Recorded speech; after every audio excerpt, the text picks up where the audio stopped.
அறிவோம். அனைவருக்கும் நமஸ்காரம். இன்றைக்கு நாம் பார்க்க இருக்கின்ற வகுப்பு சாந்தோக்கிய உபனிஷத். இந்த சாந்தோக்கிய உபனிஷத்துல கடந்த வகுப்புகள் மூலமா முதல் அத்தியாயத்தினுடைய 2வது பகுதிகள் பார்த்து கொண்டிருந்தோம். அதுல 14 மந்திரங்கள் வரைக்கும் இருக்குன்னு சொன்னேன் நான். ஆனா நேரம் பத்தாம நம்ம 10வது மந்திரத்தோட கடந்த வகுப்பை நம்ம நிறைவு செய்தோம்.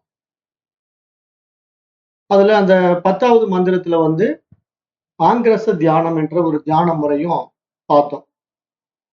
பிராண உத்கீத தியானம் அப்படின்னு ஒரு தியான முறை இருக்கு. அந்த தியான முறை நம்ம எப்படிங்கிறத கத்துக்கிட்டோம். இப்ப இன்றைக்கு நம்ம பார்க்க இருக்கிற பாடல் 11. இது ப்ரஹஸ்பதி தியானம் என்று சொல்லப்படுது. அப்ப இங்க இந்த அத்தியாயத்துல 2வது பகுதி என்ன பேசுது அப்படின்னு பாத்தீங்கன்னா, இந்த பிராணன் தான் அந்த வாக்கினுடைய தலைவன் அப்படிங்கிற மாதிரி சொல்ல வருது. இப்போ இந்த 11வது பாடல் என்ன சொல்லுதுன்னா, தேன தகும் ப்ரஹஸ்பதிஹி உத்கீதம் உபாசாம் சக்ர ஏத்தமு ஏவ ப்ரஹஸ்பதிம் மன்யந்தே வாக்கி ப்ருஹதி தஸ்யா ஏஷபதி. இது 11வது மந்திரம். இது என்ன சொல்லுது அப்படின்னா, ப்ரஹஸ்பதி முனிவர் பிராணனை உத்கீதமாக தியானம் செய்தார். இதுவே ப்ரஹஸ்பதி தியானம் என்று அழைக்கப்படுகிறது. புலன்களில் முதன்மையானதாக இருக்கிறது வாக்கு. அந்த வாக்குக்கு தலைவனாக திகழ்வது பிராணன். அப்போ வாக்கின் தலைவனான பிராணனை தியானம் செய்வதாலும் இந்த பெயரிலே இது அழைக்கப்படுவதாக பார்க்கலாம் என்பதாக இங்க இந்த மந்திரம் சொல்லுது. அப்ப இங்க இப்ப 11வது மந்திரம் ப்ரஹஸ்பதி, 10வது மந்திரம் ஆங்கிரச தியானம். இது ப்ரஹஸ்பதி தியானம் என்று பார்க்கிறோம். இப்ப இந்த ப்ரஹஸ்பதி தியானம் செஞ்சா என்ன பலன் அப்படின்னு பாத்தீங்கன்னா, ப்ரஹஸ்பதி தியானம் செய்வதன் மூலமாக அறிவு, ஞானம், கல்வி ஆகியவற்றை பெறுவதாக நம்பப்படுகிறது. இந்த தியானத்தின் மூலம் நல்ல எதிர்காலத்தை பெறலாம். ப்ரஹஸ்பதி தியானம் மன அமைதியை தருகிறது. இந்த தியான மூலமாக சுகமான வாழ்வை பெறலாம் அப்படின்னு சொல்லுது இந்த மந்திரம். இப்ப நம்ம இந்த அத்தியாயத்துல நான் ஏற்கனவே சொல்லிட்டேன், சாந்தோக்கிய உபனிஷத்து நிறைய தியானங்களை சொல்லிக்கிட்டே இருக்கும்னு சொல்லியிருக்கேன் இல்லையா? கடந்த வகுப்புலயே நான் சொன்னேன். இப்ப நிறைய தியானங்கள் வரும். ஆனா நம்ம எல்லா தியானங்களையும் கத்துக்க முடியாது. சில தியானங்களை சொல்லித்தரேன். பட் ஆனா வேகமா போனா தானே முடியும். அதுக்காக இப்ப இந்த ப்ரஹஸ்பதி தியானம் சிலர் செய்யணும்னு நினைச்சீங்க அப்படின்னா, அதே மாதிரிதான் நம்ம எப்படி அந்த ஆங்கிரச தியானம் செய்யறோமோ அதே மாதிரி ஒரு அமைதியான இடத்துல அமர்ந்து கொண்டு கண்களை மூடியமாறு அந்த ப்ரஹஸ்பதிங்கிற குருவை நம்ம மனதுல மானசீகமா நினைச்சுக்கணும். இப்போ நாம நம்முடைய பாடத்திட்டங்கள்ல பொறுத்த வரைக்கும் ப்ரஹஸ்பதிங்கிறத புற உருவத்துல கொண்டு வராம நம்முடைய அறிவு தான் இங்க இறைவனாக இருக்கிறான். அவர்தான் நமக்கு குரு. அதனால இங்க நம்ம மனதுல புருவ மத்தியில நம்ம அந்த அறிவை ப்ரஹஸ்பதியை மனதுக்குள்ள நினைச்சுக்கிட்டு, அந்த ப்ரஹஸ்பதி பகவானுக்கு உண்டான மந்திரம் இருக்கு. ஓம் ப்ரஹஸ்பதையே நமகா அப்படின்னு சொல்லலாம். ஓம் ப்ரஹஸ்பதையே நமகான்னு சொல்லலாம், அல்லது ஓம் குருவே நமகான்னு கூட சொல்லலாம். ஏன்னா அவர்தான் தேவகுரு, பிரம்மா, எல்லாமே அவர்தான். அப்போ ப்ரஹஸ்பதி அப்படிங்கிற ஒரு மந்திரத்தை நம்ம சொல்லும் போது ஓம் ப்ரஹஸ்பதையே நமகா அப்படிங்கிற வார்த்தைய 108 முறை ஜபம் பண்ணிக்கணும். அதாவது அந்த தியானத்துல உட்காரும் போது ஜபமாலை எடுத்துக்கிட்டு ஓம் ப்ரஹஸ்பதையே நமகா, ஓம் ப்ரஹஸ்பதையே நமகான்ட்டு 108 முறை ஜபம் பண்ணலாம். அல்லது ஓம் குருவே நமகா, ஓம் குருவே நமகான்ட்டு ஒரு 108 முறை ஜபம் பண்ணிட்டு, அப்புறம் அந்த ஆங்கிரச தியானத்துல நம்ம செஞ்சோம் இல்லையா, அதே மாதிரிதான் பிராணன். அதுல சொல்லி கொடுத்த மாதிரியே நீங்க என்ன பண்ணணும், மூச்சை ஃபர்ஸ்ட் ஒரு 5 நிமிஷம் கவனிக்கணும். அதுக்கப்புறம் நிதானமாக மூச்சை உள்ள இழுக்கணும். அது நுரையீரல் பகுதி, வயிறு பகுதி எல்லாம் மூச்சு நிறைஞ்ச பிறகு திருப்பி நீங்க இயல்பாவே அந்த போதும்னு நினைக்கும் போது விட்டுட்டீங்கன்னா தானாவே வெளியே வந்துடும் மூச்செல்லாம். அப்ப அந்த மாதிரி இந்த தியானத்தை கூட என்ன பண்ணிக்கிறோம் ப்ரஹஸ்பதி தியானத்துலங்கிறது, அவருடைய மந்திரத்தை ஒரு 108 முறை ஜபம் பண்ணிட்டு அதே பிராண உத்கீத தியானம் மேலே சொல்லப்பட்ட வழிமுறையிலேயே ஒரு 5 நிமிஷம் செய்யலாம். அதுதான் இந்த பிரகஸ்பதி தியானத்தினுடைய விஷயம்.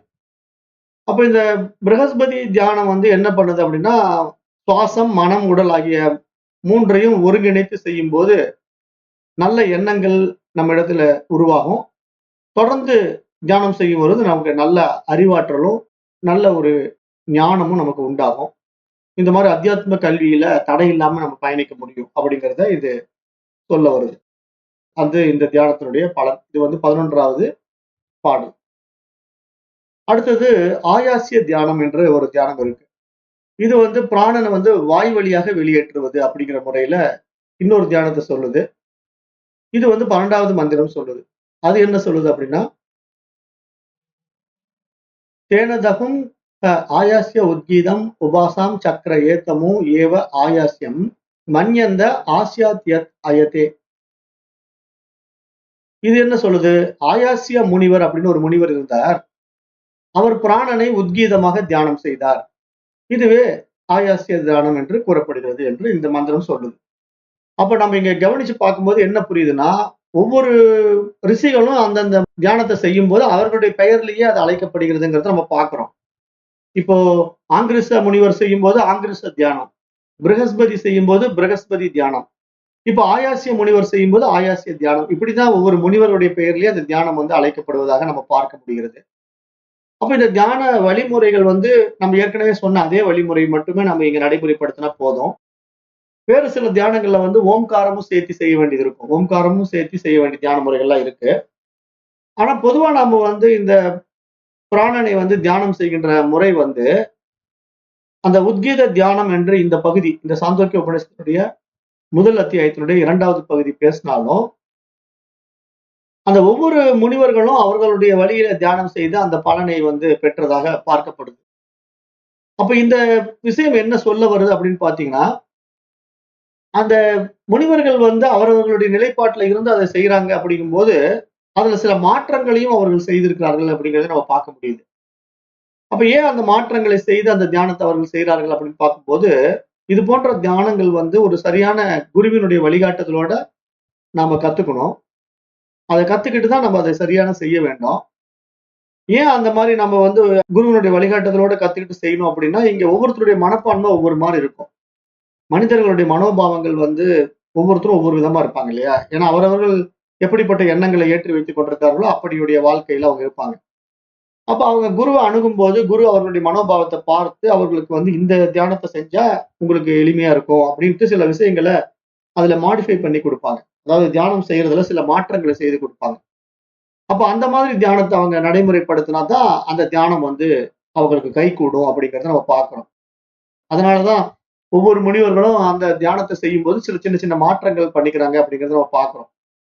ஏன்னா மக்களுடைய மனோபாவம் நம்ம எப்படி இன்னைக்கு நடைமுறையில பார்க்கிறோம் அப்படின்னா, ஒருத்தருக்கு பிடிச்ச உணவு வந்து இன்னொருத்தருக்கு பிடிக்காது. இப்ப நம்ம சாப்பிடுற விஷயத்திலே பாத்தீங்கன்னா, சாப்பாடு சாப்பிடும்போது இது எனக்கு பிடிக்கல, அந்த குழம்பு எனக்கு பிடிக்கல அப்படின்னு ஏதாவது ஒண்ணு சொல்லக்கூடிய மனிதர்கள் நம்ம பார்க்கிறோம் இல்லையா? அது இன்னொருத்தருக்கு பிடிக்கும், இவருக்கு பிடிக்காது.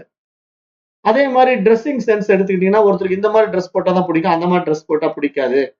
அப்புறம் இந்த கலர் தான் எனக்கு பிடிக்கும், அந்த கலர் எனக்கு பிடிக்காது. அப்படிங்கிற மாதிரி நிறைய மைண்ட் செட் இருக்கு. ஒவ்வொருத்தருக்கும் ஒவ்வொரு விதமான மைண்ட் செட். அப்ப இந்த மாதிரி மைண்ட் செட் எல்லாம் என்ன பண்ணும்னா, அவங்களுடைய மனோபாவத்துல இவர் செய்யறதே நான் செய்யணுமா அப்படிங்கிற ஒரு ஈகோ எல்லாம் கூட இங்க கிளாஷ் ஆகும். அப்ப இதெல்லாம் வந்து குருவுடைய நேரடி பார்வையில பார்க்கும்போது அவர் என்ன பண்ணுவாருன்னா, இவருடைய மனோபாவத்துக்கு இந்த தியானம் தான் சரியா இருக்கும் அப்படின்னு சில தியானங்களை கொடுத்து அவர்கள் அப்படியே கொஞ்சம் கொஞ்சமா மேல்நிலைக்கு கொண்டு வருவாங்க. அப்படிதான் குருமார்களுடைய கண்காணிப்புல தியானங்கள் செய்யப்பட வேண்டும் என்று இங்க பண்டைய ரிஷிகள் வந்து சொல்றாங்க. அப்ப அப்படித்தான் நாமளும் இங்க பார்க்கிறோம். அப்படித்தான் தியானங்களையும் கற்றுக் கொடுக்கிறோம். ஏன்னா இப்ப நம்ம தியான முறைகள் அப்படின்ட்டு வெளிப்படையா நாம இந்த மாதிரி கிளாஸ்ல சொல்ல முடியாது இல்லையா? சொன்னாலும் அதை எல்லாரும் சரியா செய்வாங்களா? செய்யறவங்களுக்கு எல்லாரும் சரியா வருமா? அப்படிங்கிறது இங்க புரியாது. அப்ப அதனாலதான் சில தியான முறைகளை வந்து நம்ம ஒரு சிஸ்டம் வச்சிருக்கோம். இப்படிதான் கத்துக்கணும், இப்படிதான் செய்யணும். அந்த இப்படிப்பட்ட ஒரு டிசிப்ளின்ல தான் இருக்கணும். அப்பதான் இது செய்ய முடியும். அப்படிங்கிற சில கண்டிஷன்ஸ் எல்லாம் இருக்கு. அதனாலதான் நான் என்ன பண்ணிருக்கேன்னா, ஸ்ரீ தத்த குரு பரம்பரா அப்படின்னு ஒரு தனி குரூப் ஃபார்ம் பண்ணி, அதுல வந்து பர்டிகுலரா சில செலக்டட் தியானத்தை எடுத்து, அதை வந்து அவங்களுக்கு ஒரு முறைப்படுத்தி கொடுத்துருக்கிறேன். அந்த முறையில அவங்க செய்யும்போது மட்டும்தான் அதுல அவங்க சக்சஸ் பண்ண முடியும். அப்புறம் அந்த முறையில அவங்க செய்து கொண்டிருக்கும் போதே அதை அப்டேட் பண்றதுக்கான வழிமுறைகளும் செய்யறோம். ஏன்னா அந்த தியான முறைகளை வந்து மேற்கொண்டு அதை அப்டேட் பண்றோம். ஏன்னா இந்த லெவல்ல நீங்க இந்த அளவுக்கு தயாரா இருக்கீங்க. அடுத்து இந்த லெவலுக்கு நீங்க போகணும் அப்படிங்கிறத நம்ம கொஞ்சம் அப்டேட் பண்ண தான், அதனுடைய முழுமையான பலன அவர்கள் வந்து பெறுவார்கள். ஏன்னா அங்க வந்து மனப்பக்குவம் தான் முக்கியம். தியானம்ங்கிறது வந்து எதுக்காக செய்றோம்? மன ஒருமுகப்பாட்டுக்காகவும், எண்ணங்களற்ற, சலனமற்ற நிலையில நம்ம இருக்க வேண்டும் என்பதற்காகவும், அந்த பரமனின் நிலையாகிய நிர்குண ஸ்வரூபத்தை நம்ம அனுபவமாக்குவதற்காகவும். ஏன்னா நாம வந்து இப்ப சகுன பிரம்ம உபாசனைகள இந்த உலகத்துல 1000 1000 காரியங்கள் செய்து கொண்டிருந்தாலும், அந்த மனமற்ற நிலையில, எண்ணங்களற்ற நிலையில நம்முடைய சொரூபம் நமக்கு அனுபவம் ஆகுது அப்படின்னா, அதுதான் நம்முடைய சுயம் அப்படிங்கிறத நீங்க சாஸ்திரம் எல்லாம் சுட்டிக்காட்டுது. அப்ப அந்த சுயத்துல நாம நிக்கிறதுக்கு ஒரு பிராக்டிஸ் தான் நம்ம இந்த தியானங்களை எடுத்துக்கிட்டாலும், இப்ப இந்த தியானங்கள் எல்லோருக்கும் எல்லாமே கைகூடாது அப்படிங்கிறதையும் நீங்க புரிஞ்சுக்கணும். ஏன்னா ஒரு காமன் தியானமா இத வந்து எல்லாருக்கும் சொல்லிக் கொடுக்க முடியாது. ஆகவே இந்த பிராணன் சம்பந்தப்பட்ட தியானங்கள நீங்க காமனா செய்யலாம். அதுல எப்படி இப்ப நாடி சுத்தி, கபாலபாதி அப்படி நிறைய பயிற்சிகள் இருக்கு. அதாவது பிராணனை யூஸ் பண்ணி பிராணாயாமத்தினுடைய அடிப்படையில நம்ம செய்யக்கூடிய இதுல நிறைய முறைகள் இருக்கு. அது வந்து ஒரு யோகா கிளாஸ்ல எல்லாருமே கத்துக்கலாம். அது வந்து ஒரு காமனா இருக்கும். ஆனா அந்த மாதிரி அல்ல இந்த தியானங்கள் எல்லாம். இதெல்லாம் வந்து ரிஷிகள் செய்யறதுனால, இதனுடைய பலன் வந்து ரொம்ப அபரிமிதமா இருக்கும். அதனுடைய பலன் வந்து ஆரோக்கியத்தின் அடிப்படையில் மட்டும் தான் இருக்கும். அப்படிங்கிறதையும் நம்ம பார்க்க வேண்டியதா இருக்கு. அடுத்தது இதுலயே வந்து இதுவரைக்கும் நம்ம இந்த பிராண உத்கீத தியானங்கள்ல வந்து 3 விதமான பிரணவ தியானத்தை நம்ம பார்த்தோம். பிரணவ உத்கீத தியானம். என்னென்ன பார்த்தோம்? ஆங்கிரீச முனிவர் சொல்லிக் கொடுத்த ஆங்கிரீச தியானம், ப்ரஹஸ்பதி செய்து கொண்டிருந்த ப்ரஹஸ்பதி தியானம், அப்புறம் இப்ப ஆயாசிய தியானம். ஆயாசிய முனிவர் செய்த ஆயாசிய தியானம் என்ற 3 தியானங்கள் இருக்கு. 3ம் 3 விதம். அப்ப நம்ம அதை பார்த்தோம். அப்ப இப்படிப்பட்ட தியானங்களுடைய பலன் என்ன அப்படிங்கறது இப்போ இனி வருகின்ற 13வது மந்திரம் பேசுது. அந்த மந்திரம் என்ன சொல்லுதுன்னா, தேன தகும் ஹ பகோ தால்பியோ விதாம் சஹாரா சஹ நைமிசானாம் உத்காதா பபூவச ஹ ஸ்மைப்யஹ காமான் ஆகாயதி. இப்ப இங்க வந்து என்ன சொல்லுது இந்த 13வது மந்திரம், கல்ப முனிவர் அப்படின்னு ஒரு முனிவர் இருந்தார். அவருடைய மகன் வந்து பக முனிவர்னு ஒருத்தர் இருக்கார். இப்ப 2 பேர் இருக்காங்க. இப்ப இவங்க வந்து தியானங்களை அதனுடைய அடிப்படை உண்மைகளை தெரிந்து கொள்வதற்கான ஒரு இடத்துக்கு போறாங்க. அதாவது நைமிஷாரண்யம் அப்படின்னு ஒரு காடு. நைமிஷாரண்யம்ங்கிற ஒரு வனம் இருக்கு. இது வந்து நைமிஷாரண்யம்ங்கிறது இந்தியாவுல வந்து எங்க இருக்குன்னா, உத்தரப்பிரதேசத்துல லக்னோவுக்கு பக்கத்துல இருக்கு. லக்னோவுக்கு பக்கத்துல இப்போ அதனுடைய மாடர்ன் நேம் என்ன அப்படின்னா நைமிஸ்ரா அப்படிங்கிறதுல மிஸ்ரா அப்படிங்கிற பேரை கொண்டு வந்துட்டாங்க. நைமிசாரா அப்படிங்கிறதுல மிஸ்ரா அப்படிங்கிற பேர்ல ஒரு ஊர் இருக்கு. அது வந்து நைமிஷாரண்யம் அப்படிங்கிற பேர்லயே ரயில்வே ஸ்டேஷன் இருக்கும். ரயில்வே ஸ்டேஷன் பார்த்தீங்கன்னா நைமிஷாரண்யம்ங்கிற பேர்லயே இருக்கும். இப்ப அது கொஞ்சம் சிட்டியா டெவலப் ஆயிடுச்சு. அதாவது 108 வைணவ திருத்தலங்கள்ல ஒண்ணு இருக்காங்க. அதாவது மகாவிஷ்ணுவுடைய வைணவ திருத்தங்கள் இருக்கு இல்லையா? 108 வைணவ திருத்தலங்கள்.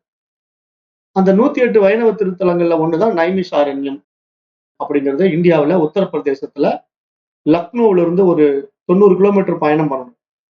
லக்னோவுல இருந்து தான் போக முடியும். இங்க இருந்து ட்ரெயின்ல லக்னோ போயிட்டு லக்னோவுல இருந்து பஸ்ல தான் போகலாம். பட் ஆனா ட்ரெயின்ல போக முடியாது. காரணம் என்னன்னா நைமிஷாரண்யம்ங்கிற இடத்துல ரயில்வே ஸ்டேஷன் இருந்தாலும் இந்தியாவுடைய டைரக்ட் ட்ரெயின் வந்து அங்க கிடையாது. அது வந்து லோக்கல் ட்ரெயின்ஸ் தான். அங்க பக்கத்துல வடநாட்டுக்குள்ள அங்கங்க போறதுக்கு வேணா ட்ரெயின் இருக்க தவிர நேரடியா நம்ம இந்தியாவுடைய எல்லா பகுதியில இருந்து அங்க போக முடியாது. அப்படி போகணும்னு ஆசைப்படுறவங்க லக்னோ போயிட்டு லக்னோவுல இருந்து தான் பஸ் பிடிச்சு போகணும். 90 கிலோமீட்டர் வரும் லக்னோவுல இருந்து. இது வந்து நைமிஷாரண்யம் அப்படின்னு அது ஒரு ஃபேமஸான இடம். ஏன்னா ராமாயணம் மகாபாரத கதைகள் எல்லாம் ரிஷிகள் வாழ்ந்த இடம் நைமிஷாரண்யம். நைமிஷாரண்யம்னா அங்க மகரிஷிகள் மகான்கள் ரிஷிகள் தவம் பண்ண இடம். அந்த காலத்துல அது வந்து ஒரு அடர்ந்த வனாந்தரமா இருந்தது. இப்ப அது சிட்டி ஆயிடுச்சு. இப்ப சிட்டியா இருக்கு. அதுல வந்து ஒரு கோயில் இருக்கு. வைணவ திருத்தலங்கள்ல 108 வைணவ திருத்தலங்கள்ல ஒரு பெருமாள் கோயில் இருக்காங்க. அதை வந்து நான் உங்களுக்கு ஜஸ்ட் ஒரு இன்ட்ரடக்ஷனா இதை சொல்றேன். பட் இங்க வந்து என்ன விஷயம் வருது அப்படின்னா, தல்ப முனிவருடைய மகனான பக முனிவர் வந்து இந்த தியானத்தை அவங்க அப்பா கிட்ட நைமிஷாரண்யம்ங்கிற இடத்துல கத்துக்கிட்டாரு. அப்ப அப்படி கத்துக்கிட்டு அந்த யாகம் செய்பவருக்கு உண்டான பெயர் என்னன்னா உத்காதா அப்படிங்கிற ஒரு பெயரை கொடுத்துருவாங்க. தியானம் வந்து சாமவேதத்தினுடைய அடிப்படையில அதை சரியா உச்சரிக்க தெரிஞ்சுக்கிட்டு அந்த தியான மந்திரங்களையும் அந்த தியானத்தினுடைய ஓம்காரத்தையும் அதை எப்படி தியானிக்கணுங்கிறதையும் கத்துக் கொடுத்துருவாங்க. அந்த கத்துக் கொடுத்த பிறகு அதை அவங்க தெரிஞ்சுக்கிட்டாங்க அப்படின்னா அவருக்கு பேர் வந்து உத்காதான். நான் ஏற்கனவே சொன்னீங்களா, உத்காதா ஆயிடலாம். அப்ப இந்த உத்காதாங்கிற நிலைய அவர் அடைஞ்சிட்டார். யாரு? பகமுனிவர் அடைஞ்சிட்டார். அப்ப அவர் உத்கீதத்தை பாடியதனால அவர்களுடைய ஆசைகள் எல்லாம் நிறைவேற்றப்பட்டன அப்படிங்கிறது இங்க பலனாக பார்க்கிறோம். இங்க வந்து இந்த தியானத்தினுடைய பலன் என்ன அப்படின்னா, தியானம், ஜபம் போன்ற ஆன்மீக சாதனைகளை செய்யும் போது அவற்றின் அடிப்படை உண்மைகளை உணர்ந்து கொண்டு செய்ய வேண்டும் அப்படிங்கிறது இந்த மந்திரம் இங்க சுட்டிக்காட்டுது. ஏன்னா இங்க தியானம்ங்கிறது யார் வேணா எப்படி வேணா செய்ய முடியாது. அதனுடைய பலன்கள் தெரியணும், அது எதற்காக செய்யப்படுகிறது, அதற்கான தகுதியானவர்கள் யார் அப்படிங்கிறது எல்லாமே பார்த்துதான் தியானம் செய்யணுமே தவிர 10ஓடு 11 இங்க தியானம் செய்ய முடியாது. அப்படி இருக்கிற தியானங்கள் எல்லாம் வந்து சும்மா இந்த மார்க்கெட்டிங் தியானம், அதாவது வெளியே வந்து கமர்ஷியலா சொல்லி கொடுக்கிற தியானங்கள். பட் இப்ப நாங்க சொல்ற தியானம் எல்லாம் வந்து பண்டைய ரிஷிகள் சொல்ற தியானம். இதெல்லாம் வந்து அந்த ட்ரெடிஷனா வர்றவங்க, அந்த முறையா பண்றவங்களுக்கு தான் அது சூட் ஆகுமே தவிர மற்ற எல்லாருக்கும் அது செட் ஆகாது அப்படிங்கிறத நீங்க நல்லா புரிஞ்சுக்கணும். அதனாலதான் நம்ம வந்து ஒரு தனிப்பட்ட ஒரு குருவை, இந்த தத்த குருவுடைய பரம்பரையில வருபவர்கள் மூலமாக நாம அந்த தியானத்தை மேற்கொள்றோம். அப்ப அதுதான் நமக்கு சரியாக வரும் அப்படிங்கிறதுக்காக. அப்ப இங்க நம்ம என்ன இங்க புரிஞ்சுக்கணும்னா, இந்த பலன் என்ன அப்படிங்கும்போது, இந்த நைமிசாரண்ய வனத்துல வாழ்ந்து ரிஷிகள் வந்து யாகங்கள் செய்யும்போது, அந்த மக முனிவரை வந்து அந்த உத்கீதத்தை இசைக்குமாறு கூறினார்கள். அப்ப ஏன்னா அவர் வந்து நல்லா கத்துக்கிட்டாரு. அந்த தியான முறையை கத்துக்கிட்டாரு. அது ஓம்காரத்துல கலந்து அந்த பிராணனை எப்படி கையாளுவதுங்கிற முறை அளவுக்கு அது சொல்லிக் கொடுக்கப்பட்டிருக்கு. அப்ப அந்த நிலையில அவர் அந்த உத்கீத தியானத்தை செய்யும்போது அவை நல்ல பலன்களை, அவர்களுக்கு தேவையான அத்தனை செல்வ வளங்களையும், அவர்களுடைய வாழ்க்கைக்கு தேவையான அத்தனை பயன்களையும் கொடுத்து விடுகிறது என்று இங்க பார்க்கப்படுது. அப்ப இந்த உத்கீத தியானங்கள் வந்து கர்மாங்கமாக செய்யப்படுபவை என்பதனால, இது சித்தி பெற்றவர்களுடைய வழிகாட்டுதலின்படிதான் இந்த தியானங்கள் செய்யப்பட வேண்டும் என்பதாகவும், அவ்வாறு செய்பவர்களுடைய ஆசைகள் நிறைவேறப்படுகின்றன என்பதாகவும் இங்க நம்ம பார்க்கிறோம். அதுதான் இந்த 13வது மந்திரத்துல சொல்லப்படுது. அப்போ 14 என்ன சொல்லுது அப்படின்னு பாத்தீங்கன்னா, ஆகாதா ஹாவை காமானாம் பவதி ஏத தேவம் வித்வான் அக்ஷரம் உத்கீதம் உபாஸ்த இத்திய அத்தியாத்மம். அப்ப இங்க நம்ம என்ன புரிஞ்சுக்கணும், இந்த 14வது மந்திரம் சொல்ல வர்றது, இவ்வாறு இந்த தியானங்களுடைய அடிப்படை உண்மைகளை அறிந்து கொண்டு செய்ய வேண்டும். தியானங்களை அவற்றின் அடிப்படை அறிவுடன் செய்தால்தான் அதனுடைய முழுமையான பலன் கிடைக்கும். அப்படி அதை பற்றிய புரிதல் இல்லாம ஏதோ எல்லாரும் செய்யறாங்க நானும் செய்யறேன் அப்படின்னு சொல்லிட்டு அந்த தியானத்தை செய்தா அந்த தியானத்தினுடைய பலன் அவர்களுக்கு கிடைக்காது. அப்போ இங்க அறிவுடன் செய்யப்படுபவைகள் மிக மேலான பலனை தருகின்றன என்று இந்த இடத்துல சொல்லப்படுது. இதை வந்து அத்தியாத்மம் என்று சொல்லுது. அத்தியாத்மம் என்றால் மிக உயரிய ஒரு விஷயம், ஆத்மாவை அறிவதற்கான மிக உயரிய பாதை அப்படிங்கிற அடிப்படையில இந்த தியானங்கள் எல்லாம் மகரிஷிகளால் மகான்களால் கொடுக்கப்பட்டிருக்கு. அப்ப அந்த அடிப்படையில இந்த தியானங்களை தியானிக்கின்றவர்கள் வந்து மிக உயரிய பலன்களை அடைகின்றார்கள். அவர்களுடைய வாழ்க்கையில் அத்தனை தேவைகளும் நிறைவேறுகின்றன என்று இந்த 2ஆம் பகுதி கூறி நிறைவுறுகிறது. இப்ப நம்ம வந்து சாந்தோக்கிய உபநிஷத்தினுடைய அத்தியாயம் 1ல 2வது பகுதியை நிறைவு செய்து விட்டோம். போன வகுப்புல கொஞ்சம் தான் பார்த்தோம், 10 மந்திரங்கள் தான் பார்த்தோம். இப்ப 4 மந்திரங்கள் விட்டு போனதையும் பார்த்து இப்ப அதை நம்ம நிறைவு செய்து விட்டோம். இப்ப அடுத்தது நம்ம இதே முதல் அத்தியாயத்தினுடைய 3வது பகுதிக்கு வரோம். இப்ப இந்த 3வது பகுதி வந்து தேவதா உத்கீத தியானங்கள் அப்படின்னு இன்னும் சில தியானங்களை எல்லாம் பேசுது. பொதுவா இந்த சாந்தோக்கிய உபநிஷத்தே வந்து அதிக தியானங்களை தான் சொல்லும், அதிகமான தியானங்களை சொல்லி கொடுக்கும். இப்போ நம்ம இந்த தேவதா உத்கீத தியானங்கள் அப்படின்னா தேவதைகளுடைய அடிப்படையில இங்க தியானங்கள் வருகிறது. இப்ப தேவதைகள் அப்படிங்கும்போது நம்ம யாரெல்லாம் இங்க பாக்குறோம் அப்படின்னா சூரிய தேவனை பார்த்துக்கலாம், பஞ்சபூதங்கள் எல்லாம் தேவதைகள் தான். அப்புறம் நம்ம இடத்துல இருக்கக்கூடிய புலன்களுடைய அடிப்படையில் இருக்கக்கூடிய பிராணன், அபானன், வியானன், உதானன் அப்படிங்கிற பஞ்ச வாயுக்களும் தேவதைகள் தான். ஏன்னா இங்க எல்லாமே நம்ம உடம்பு இயக்கிட்டு இருக்கிற தேவதைகளா இருக்குது இல்லையா? அதனால இங்க தேவதா தியானம் அப்படிங்கிறது, தேவதா உத்கீத தியானம் என்பது நம்ம இடத்துல இருக்கின்ற உடல் உறுப்புகளுடைய அடிப்படையிலையும் இந்த உலகத்தோட தொடர்புலையும் செய்யப்படுகின்ற தியானமாக இதை பார்க்கிறோம். அப்ப இந்த பகுதியில வரக்கூடிய இந்த தியானங்களுக்கு வந்து அதி தெய்வத தியானங்கள் என்று பெயர் சொல்லப்படுது. அதி தெய்வத தியானங்கள், அதாவது பல்வேறு தேவதைகளை உத்கீதமாக தியானிக்கின்ற முறைகள் என்று பார்க்கிறோம். அதி தெய்வத தியானங்கள் என்று இந்த உபனிஷதம் கூறினாலும் சில அத்தியாத்ம தியானங்களும் இதில் கலந்துதான் காணப்படுகின்றன என்று நம்ம பார்க்க முடியுது. ஏனென்றால் இது அந்த தெய்வ உபாசனையோடு மட்டும் இல்லாம அதனுடைய பலன்கள் நமக்கு ஆத்ம ஞானத்தையும் கொடுப்பதாக அமைகின்றது என்று பார்க்க முடியாது. அப்ப அந்த அடிப்படையில இப்ப அத்தியாயம் 1ல இப்ப 3வது பகுதி தொடங்குறோம். இந்த 3வது பகுதியினுடைய முதல் மந்திரம் இப்போ சூரிய உத்கீத தியானம் என்று ஆரம்பிக்குது. இப்ப இந்த தியானத்துக்கு பேரு வந்து சூரிய உத்கீத தியானம். இது என்ன சொல்லுது அப்படிங்கிறத பார்ப்போம். அத அதிதெய்வதம் ய ஏவாசௌ தவதி தம் உத்கீதம் உபாசித உத்யன் வா ஏச பிரஜாப்ய உத்காயதி உத்யஹும் சதமோ பயம் அபஹந்தி அபஹந்தா ஹவை பயஸ்ய தமசோ பவதி ய ஏவம் வேத. இந்த மந்திரம் என்ன சொல்லுதுன்னா, அதி தெய்வீத தியானங்களை பற்றி பேசுது. இங்க வந்து ஒரு வெப்பத்தால் தகிக்கின்ற சூரியனை உத்கீதமாக தியானிக்க வேண்டும் என்று இங்க சொல்லப்படுது.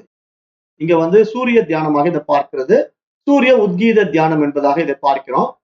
இந்த தியானம் எப்படி செய்யணும் அப்படின்னா, சூரியன் உதிக்கும் போது அந்த காலை நேரத்துல நாம வந்து இந்த தியானத்தை செய்யணும். இந்த சூரியனுடைய உதயம் எதற்காக அப்படின்னா, இங்க பூமியில இருக்கின்ற உயிரினங்கள் எல்லாம் வாழ்வதற்காக. ஏன்னா சூரியன் வரலன்னா இந்த உயிரினங்கள் எல்லாம் வாழாது. ஏன்னா சூரியனுடைய வருகை எதனால அப்படின்னு பாத்தீங்கன்னா, நமக்கு பயிர்கள் எல்லாம் வந்து செழித்து வளரணும். அப்ப சூரிய ஒளியினால் தான் பயிர்கள் எல்லாம் வளர முடியும். அப்ப இங்க எல்லா வகையிலையும் சூரியனுடைய தேவை நமக்கு பூமியில இருக்கு அப்படிங்கிறதுனால, அந்த உயிர்களுடைய வாழ்வு ஆதாரத்திற்காக சூரியனை நாம் வணங்குகின்றோம் என்று இங்க பார்க்கிறோம். அப்ப அவன் இருளையும் அந்த பயத்தையும் விளக்குகின்றான்.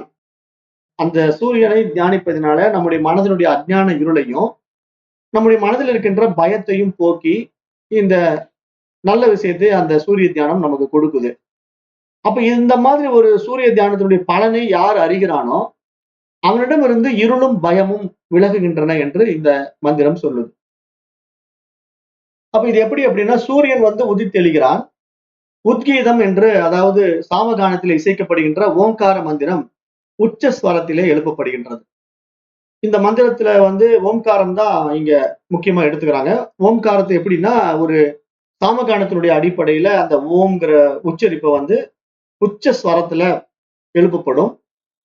அந்த நிலையில ஆற்றலையும் மழையையும் தந்து சூரியன் நம்முடைய வாழ்க்கைக்கு தேவையான வளத்தை சேர்க்கின்றான். ஓம்கார மந்திரம் ஜபிப்பவர்கள் மற்றும் தியானிப்பவர்களுடைய வாழ்க்கையிலே வளம் சேர்கிறது என்பதாக இங்க பார்க்கிறோம். அப்ப ரிக் மற்றும் யஜுர்வேதங்களில் ஓம்கார மந்திரம் சாதாரண ஸ்வரத்தில் உச்சரிக்கப்படுகிறது. சாமகானத்தின் மட்டுமே ஆரம்பத்திலேயே உச்ச ஸ்வரத்தில் ஓங்கார மந்திரம் இசைக்கப்படுகிறது. அப்ப யாகத்தை செய்பவருக்கும் மற்ற உயிர்களுக்கும் இதன் வாயிலாக செல்வ வளம் கூடுகிறது என்று பார்க்க முடியுது. அப்ப சூரியனிடமிருந்து கிரகணங்கள் உதித்தெழுவது சாமகான புரோகிதரின் உத்கீத இசைக்கு ஒப்பிடப்படுகிறது. சூரிய தேவன் தனது கிரகணங்களால் உலகிற்கு வளம் சேர்ப்பது போல புரோகிதரும் தன் ஓங்கார இசையால் எல்லோருக்கும் வளம் சேர்க்கின்றார் என்பதாக இங்க பார்க்கப்படுகிறது. அப்ப இங்க வந்து இந்த தியானத்தை செய்கின்ற புரோகிதர் வந்து அந்த ஓம்காரத்தை உச்சரிக்கும் போது அது ரொம்ப அதிகமான ஸ்வரத்துல உச்சரிச்சுதான் அவர் பாடுவாரு.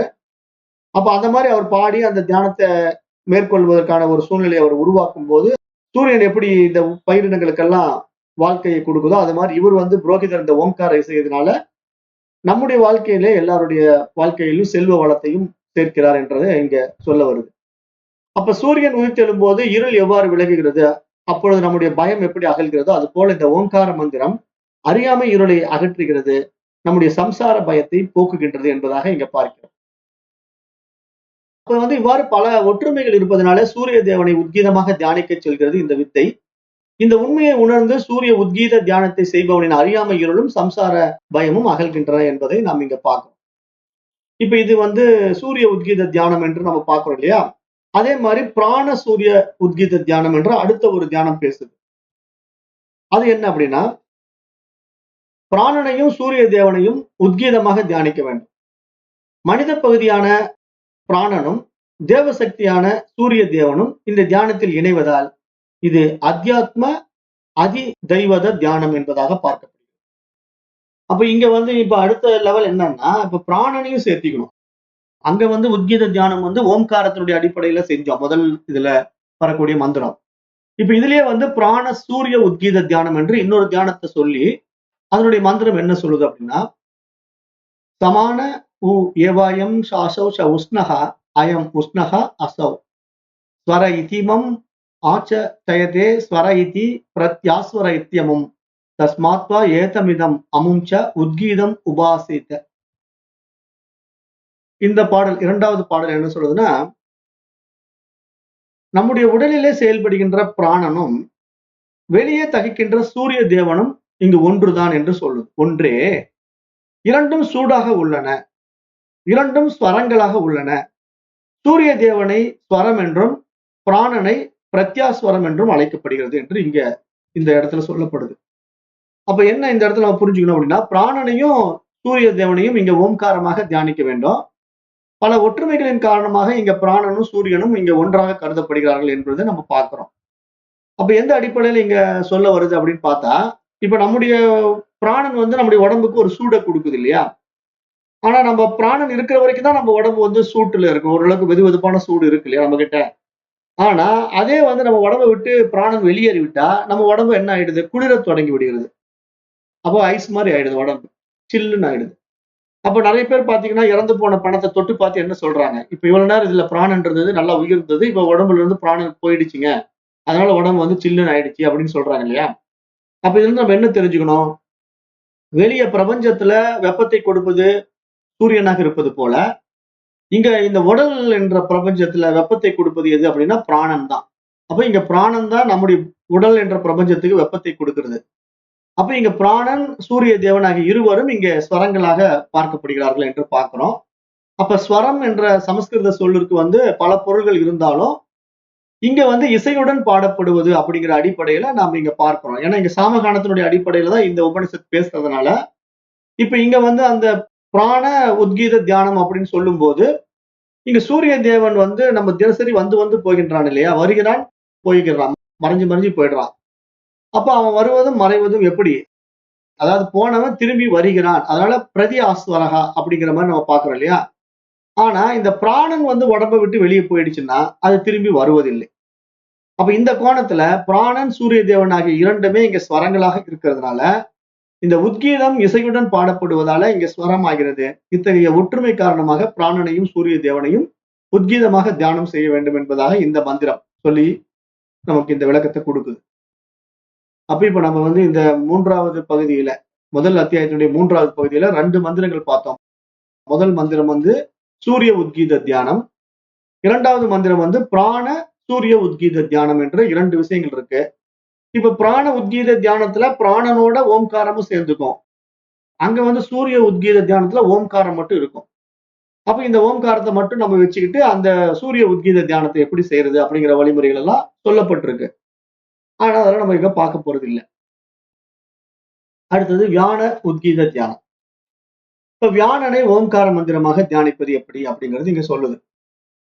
வியானனை வந்து ஓம்கார தியானம்னா எப்படி புரிஞ்சுக்கணும்? இப்ப நம்ம இடத்துல இருக்கிற தச வாய்க்கள்ல பஞ்ச வாய்க்கள் தான் நம்ம முக்கியமா பார்க்கிறோம்.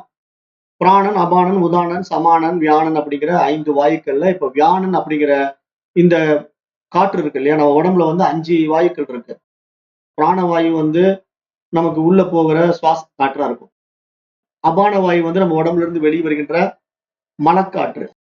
அதாவது மலக்காற்றுன்னா கெட்டதெல்லாம் எடுத்துட்டு வெளியே வரும். கார்பன் டை ஆக்சைடு தானே வெளியே வருது. நமக்கு உள்ள போகும்போது ஆக்சிஜன் போகுது, வெளியே வரும்போது கார்பன் டை ஆக்சைடு வெளியே வருதுன்னு நம்ம சயின்ஸ்ல படிக்கிறோம் இல்லையா? அது மாதிரிதான் இங்கேயும் அது சொல்லுது.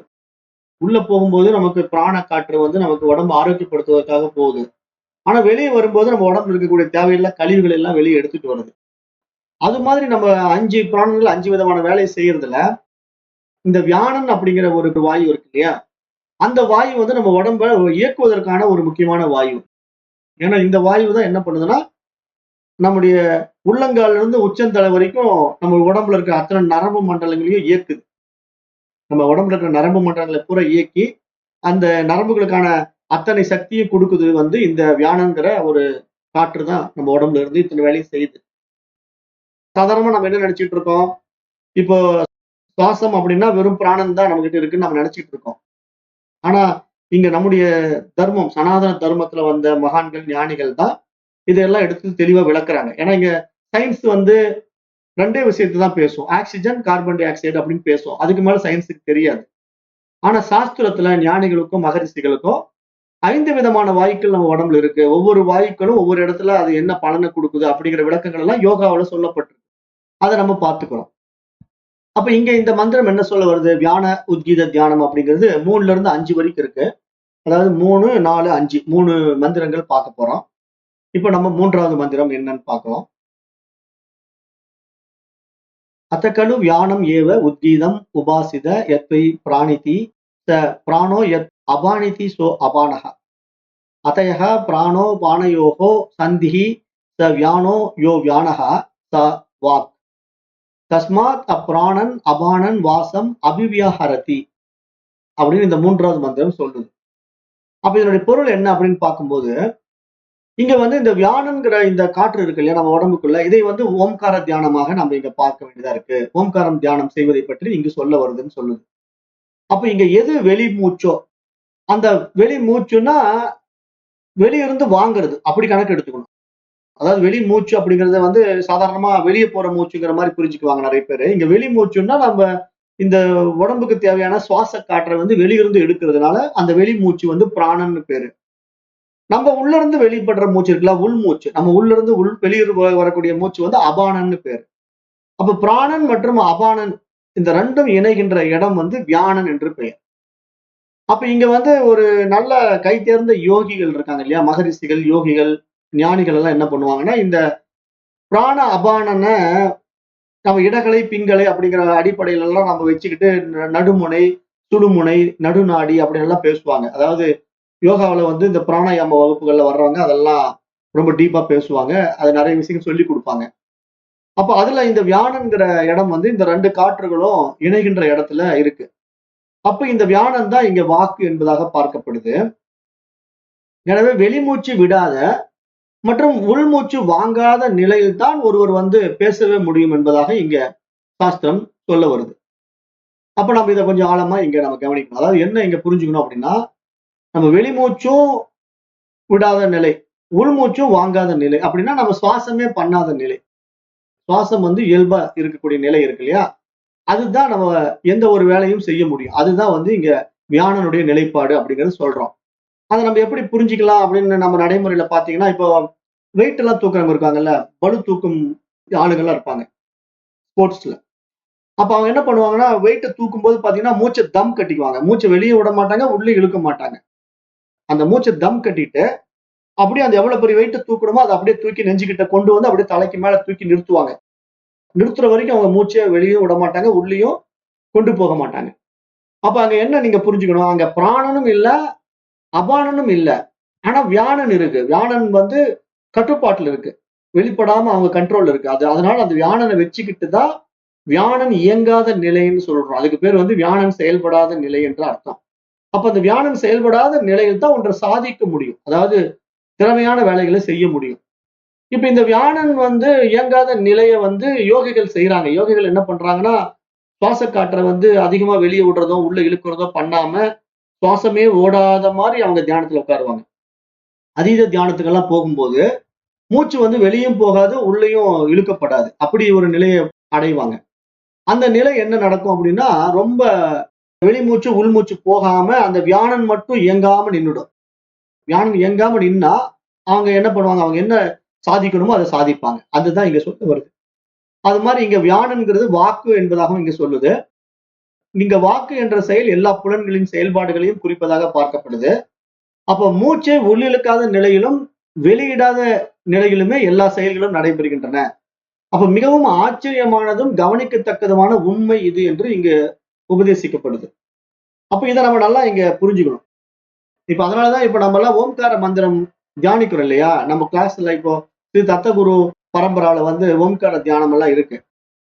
அதுல வந்து நம்ம கிளாஸ் மாஸ்டர்ஸ் எல்லாம் வராங்க. அந்த ஓம்கார தியானம் வந்து அவங்க சொல்லி கொடுக்கும் போது அந்த ஓம்ங்கிறத உள்ள இருந்து சுவாசத்துல எடுக்கக்கூடாது, வாய் வழியா தான் எடுக்கணும்.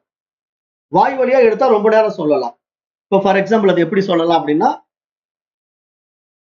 ஓ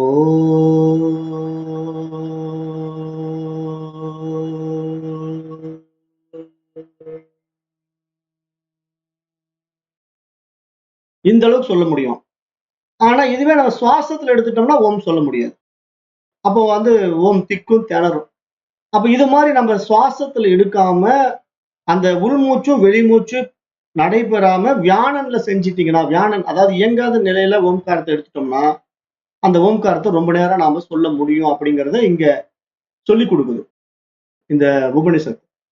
அதனாலதான் இந்த ஓம்கார உத்கீத தியானம் இப்படித்தான் செய்யணும் அப்படிங்கிற ஒரு முறையும் வச்சிருக்கு. அப்ப இந்த முறைப்படி ஓம்கார தியானம் நம்ம செய்யணும் அப்படிங்கிறது நம்ம பார்க்கிறோம். அப்போ இங்க நாம் மூச்சு விடும்போது பேசவோ வேற எந்த செயல்களோ செய்ய இயலாது இல்லையா? அந்த மாதிரிதான். ஏன்னா மூச்சு விட்டுட்டு இருக்கும்போது நம்ம தசு புசன் மூச்சு வாங்கினா எப்படி பேச முடியும்? இப்ப நிறைய பேர் பாருங்க, படிக்கட்டெல்லாம் ஏறி வருவாங்க. வயசானவங்க எல்லாம் பாத்தீங்கன்னா ஸ்டெப்ஸ் ஏறிட்டு பேச முடியாம, இருங்க மூச்சு வாங்குது கொஞ்சம் உட்காந்துட்டு அப்புறம் பேசுறேன்பாங்க. அது என்ன காரணம்னா, மூச்சு ஓவரா உள்ளேயும் வெளியும் போற நேரத்துல பேசக்கூட முடியாது. அப்ப எப்ப பேச முடியும்? இயல்பா இருந்தா தான். மூச்சு வேகமா போகாம இயல்பா இருந்தா பேசலாம். ஆனா வேக வேகமா மூச்சு போற நேரத்துல நம்மளால எதுவுமே செய்ய முடியாது. அப்ப இந்த மூச்சுக்கு இவ்வளவு விஷயங்கள் இருக்கிறத இங்க மகான்கள் சுட்டிக்காட்டி, ஏன்னா அந்த மூச்சு தான் இங்க பிராணன், அந்த மூச்சு தான் இங்க உயிர் காற்று, அந்த மூச்சு தான் இங்க உயிர். அப்ப அதை சொல்லி, அப்ப இங்க வியானன் செயல்படுகின்ற, அதாவது பிராணனும் அபானனும் செயல்படாத நிலையிலேயே மற்ற எல்லா செயல்பாடுகளும் நடைபெறுகின்றன. எனவே ஒரு வகையிலே வியானனே எல்லா செயல்களுக்கும் ஆதாரம் என்று பார்க்கப்படுகிறது. அப்ப இந்த வியானனை உத்கீத தியானிப்பது வியான உத்கீத தியானம் என்பதாக பார்க்கப்படுகிறது. அடுத்தது இதே அத்தியாயம் 1ல 3வது பகுதியினுடைய 4வது மந்திரம். இப்ப நம்ம வியானன் பார்த்துட்டோம். இப்ப வாக்கே ரிக் அப்படின்னு பேசுது இதே உபனிஷத்து. வாக்கே ரிக்குன்னா நம்முடைய வார்த்தை தான் ரிக் வேதம் அப்படிங்கிறது சொல்ல வருது. அது என்ன சொல்லுதுன்னா, யாவாக் சா ரிக் தஸ்மாத் அப்ராணன் அனபானன் ரிசம் அபிவியாஹரதி யா ரிக் தத் சாம தஸ்மாத் அப்ராணன் அனபானன் சாம காயதி யத் சாம ச உத்கீதா தஸ்மாத் அப்ராணன் அனபானன் உத்காயதி அப்படின்னு இந்த மந்திரம் சொல்லுது. இங்க என்ன சொல்லுதுன்னா, எது வாக்கோ அது ரிக்கு. எனவே வெளிமூச்சு விடாத, உள்மூச்சு இழுக்காத வேளையிலேயே ஒருவன் ரிக் மந்திரங்களை உச்சரிக்கின்றான் என்று இங்க சொல்லுது. அதுதான் இப்ப நம்ம ஓம்காரத்தை உச்சரிக்கும் போது, இப்ப நான் எப்படி உள்மூச்சு வெளிமூச்சு விடாம அந்த ஓம்காரத்தை உச்சரிச்சனோ, அந்த நிலையில இங்க ரிக் மந்திரங்கள் எல்லாம் அப்படிதான் சொல்லப்படுகிறது என்று இங்க சொல்ல வருது. அவ எது ரிக் மந்திரமோ அதுவே சாமகானம். எனவே வெளிமூச்சு விடாத, உள்மூச்சு இழுக்காத வேளையிலேயே ஒருவன் சாமகானத்தை இசைக்கிறான். எது சாமகானமோ அதுவே உத்கீதம். எனவே வெளிமூச்சு உள்மூச்சு இழுக்காத வேளையிலேயே ஒருவன் உத்கீதத்தை இசைக்கிறான் என்று பார்க்கிறோம். அப்ப இந்த ரிக் மந்திரங்கள் எல்லாம் வாக்கினால் தான் உச்சரிக்கப்படுகின்றன. எனவே வாக்கே ரிக் என்று கூறப்படுகிறது. அப்ப ரிக் மந்திரங்களை இசையுடன் பாடும்போது அது சாமகானம் என்பதாக பார்க்கப்படுகிறது. அப்ப சாமகானத்தினுடைய ஒரு பகுதி தான் உத்கீதம் என்று நம்ம பார்த்தோம். அப்ப வெளிமூச்சு விடாத, உள்மூச்சு இழுக்காத நிலையிலேயே வியானன் செயல்படுகின்ற நிலை. அப்ப இந்த நிலைய மற்ற செயல்களைப் போலவே ரிக் மந்திரங்களை உச்சரிக்கும் போதும், சாமகானம் பாடுவதும், உத்கீதம் இசைப்பதும் எல்லாம் வியானன் செயல்படுகின்ற போதே நடைபெறுகின்றன. அதாவது வியானனால் தான் நடைபெறுகின்றன என்று நாம் இங்க பார்க்கிறோம். அப்ப இங்க நம்ம எப்படி புரிஞ்சுக்கணும் வியானன் செயல்படுகின்ற நிலை அப்படின்னா, வியானன் உள்ளங்கால் இருந்து உச்சந்தலை வரைக்கும் நமக்கு உள்ள இயங்கக்கூடிய ஒரு வாயு. அப்ப இந்த வியானன்கிறது உள்ளங்கால இருந்து உச்சந்தலை வரைக்கும் இயங்கிட்டு இருக்கிற ஒரு வாயுவா இருந்தாலும், இதனுடைய இயக்கத்தினால பலமான காரியங்களை நம்ம செய்ய முடியும். ஆனா எப்போ பிராணனும் அபானனும் இயங்காத போது, அதுதான் ரொம்ப முக்கியம். பிராணனும் அபானனும் இயங்காத போது இந்த வியானன் இயங்கினால், இந்த வியானன் நிலை பெற்றிருந்தா அங்க அருமையா அந்த காரியத்தை நாம் செய்ய முடியும் என்று இந்த 4வது மந்திரத்தின் மூலமா பார்க்க முடியும். அடுத்தது 5. இதுலயே கண்டினியூஷன் இருக்கு. 5. அதோ யானி அந்யானி வீரியவந்தி கர்மாணி யதாக்னேர் மந்தனம் ஆஜேகே சரணம் திருடஸ்ய தனுச ஆயமனம் அப்ராணன் அனபானகும் தானி கரோதி ஏதஸ்ய ஹோதோஹோ வியானம் ஏவ உத்கீதம் உபாசித. இந்த இடத்துல என்ன சொல்ல வருதுன்னா, இப்போ ஒரு அரணிக்கட்டையை கடைஞ்சி அங்க அக்னி மூட்டுவதும், அந்த காலத்துல அரணிக்கட்டை அப்படிங்கறத வச்சுதான் அக்னியில் உருவாக்குவாங்க, அல்லது சிக்கி முக்கு கல்லை வச்சுதான் அக்னியை உருவாக்குவாங்க. அதனால இந்த உபனிஷத்து அந்த பழைய மெத்தட பேசுது. இப்பதான் நம்ம அக்னி உருவாக்குறதுக்கு தீப்பெட்டி வச்சிருக்கோம், லைட்டர் எல்லாம் வச்சிருக்கோம். அன்றைக்கெல்லாம் அக்னின்னா நெருப்பு உருவாக்கணும் அப்படின்னா 2 அரணிக்கட்டை தேய்ச்சா தான் நெருப்பு வரும். இல்லைன்னா சிக்கி முக்கு கல்லுன்னு இருக்கு, 2 கல் எடுத்து உரசனோம்னா நெருப்பு வரும். அப்ப அந்த மாதிரி 2 கல்லையோ 2 கட்டையோ உரசி நெருப்பை உண்டாக்குனா தான் அங்க யாக வேள்வியை மூட்ட முடியும். யாகத்துல வேள்வியை உருவாக்கணும்னா, அங்க அக்னி உருவாக்கணும்னா அதுக்கு அக்னி கட்டைகளை உரசணும். அந்த மாதிரி 2 கட்டை இருக்கு, அரணிக்கட்டைன்னு பேரு. அந்த அரணிக்கட்டையை உரசும் போது அங்க அக்னி உருவாகும். அப்புறம் ஒரு இலக்கை அடைவதற்கென்று நடைபெறுகின்ற ஒரு ஓட்டப்பந்தயம் இருக்கு இல்லையா? நம்ம ஓட்டப்பந்தயம் ஓடுறோம் அப்படின்னா எதுக்காக ஓடுறோம்? ஒரு இலக்கை அடைவதற்காகத்தான் அந்த ஓட்டப்பந்தயத்துல நம்ம கலந்துக்கிறோம். அதே மாதிரி ஒரு வில்லை வளைச்சு நம்ம வலிமை மிக்க அந்த அம்பை எய்கிறோம். ஒரு வில்ல எடுக்கிறோம். அதுல வந்து நான்ல அம்ப எடுத்து சொருவி அந்த வேகமா அதை விட போறோம். அப்ப இது மாதிரி நம்ம ஒரு செயலை செய்யறதா இருந்தா, சிக்கிமுக்கு கல்லை வச்சு நெருப்பை உண்டாக்குறதா இருந்தாலும் சரி, அல்லது நம்ம ஒரு இலக்கை அடைவதற்காக ஓட்டப்பந்தயத்துல ஓடுனாலும் சரி, அல்லது திடமான ஒரு வில்லை வளைத்து அம்பு எய்துவதாக இருந்தாலும் சரி, இந்த மாதிரி வலிமை மிக்க செயல்களை ஒருவன் உள்மூச்சும் வெளிமூச்சும் இயங்காத நிலையில் தான் செய்ய முடியும் என்பதாக இந்த மந்திரம் சொல்லுது. இப்ப இந்த மந்திரம் சொல்ற விஷயம் இதுதான். அதாவது ஒருத்தன் வந்து பலமான காரியங்களை செய்யணும் அப்படின்னா, அவனுக்கு வந்து அந்த உள்மூச்சும் வெளிமூச்சும் இயங்காத நிலையில வியானன் மட்டும் செயல்படுகின்ற நிலையில, அது நல்லா புரிஞ்சுக்கணும். வியானன் மட்டும் செயல்படுகின்ற நிலையில, இங்க பிராணன் அபானன் செயல்படாத நிலையில அவன் மிக பலமான காரியங்களை செய்ய முடியும் என்று நம்ம பார்க்க முடியுது. அப்ப பண்டைய ரிஷிகள் எல்லாம் அப்படிதான் அந்த பிராக்டிஸ்ல வச்சிருந்திருக்காங்க உடம்ப. ஏன்னா அவங்க வந்து பிராணன் அபானன்கிற 2 விஷயத்தையும் கண்ட்ரோல்ல வச்சு வெறும் வியானன் மட்டும் வேலை செய்யற மாதிரி வச்சுக்கிட்டு தான் அவங்க காரியங்களை ஆற்றுவாங்க. அப்ப அந்த காலத்துல எல்லாம் திடகாத்திரமா இருந்தாங்க, ரொம்ப பராக்கிரமசாலிகளா இருந்தாங்க அப்படின்னா என்ன காரணம்னா, உணவு முறையும் இந்த மாதிரி பிராணனுடைய செயல்முறையும் தான் அவங்க கத்து வச்சிருக்கிற மிகப்பெரிய வித்தைகளா நம்ம பார்க்கிறோம். ஏன்னா வித்தைகள் அப்படிங்கும்போது மிக உயரிய வித்தைகள் எல்லாம் வந்து பண்டைய ரிஷிகள் கத்து வச்சிருக்காங்க. அத வந்து நம்ம கலைகள் என்று சொல்றோம். அந்த காலத்துல வந்து அதுக்கு கலைகள் என்றுதான் பெயர். அப்ப வலிமையோடு செய்ய வேண்டிய செயல்களையும் மூச்சு விடாத நிலையிலேயே, அதாவது வியாழன் மட்டும் செயல்படுகின்ற நிலையிலேயே ஒருவன் செய்ய முடியும்.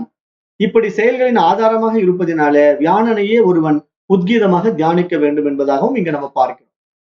இப்ப இந்த உத்கீத தியானத்துல 3 எழுத்துக்கள் இருக்கு இல்லையா? உத்து கீதா அப்படின்னு 3 எழுத்துக்கள் இருக்கு. உத்து கீதா அப்படின்னு 3 எழுத்துல தியானம் பண்றதுக்கு அடுத்த 2 மந்திரங்கள் சொல்லுது. உத்கீத எழுத்துக்களுடைய அடிப்படையில உத்கீத தியானம் என்ற ஒன்று விஷயத்தை சொல்லுது. இப்ப உத்கீதம் என்ற வார்த்தை வந்து தனித்தனியாக இங்க உத்கீதமாக தியானிப்பது பற்றி இனி வருகின்ற தியானம் மந்திரம் பேசுது. இப்ப உத்கீதம் என்ற சொல்லுடைய ஒவ்வொரு எழுத்திற்கும் ஒரு தனித்துவமான மகிமை இருக்கிறது. எனவே அவற்றை தனித்தனியாக உத்கீதமாகவும் தியானிக்கலாம் என்பதாக நம்ம பார்க்கிறோம். அது வந்து 6வது மந்திரம். அது என்ன சொல்லுதுன்னா,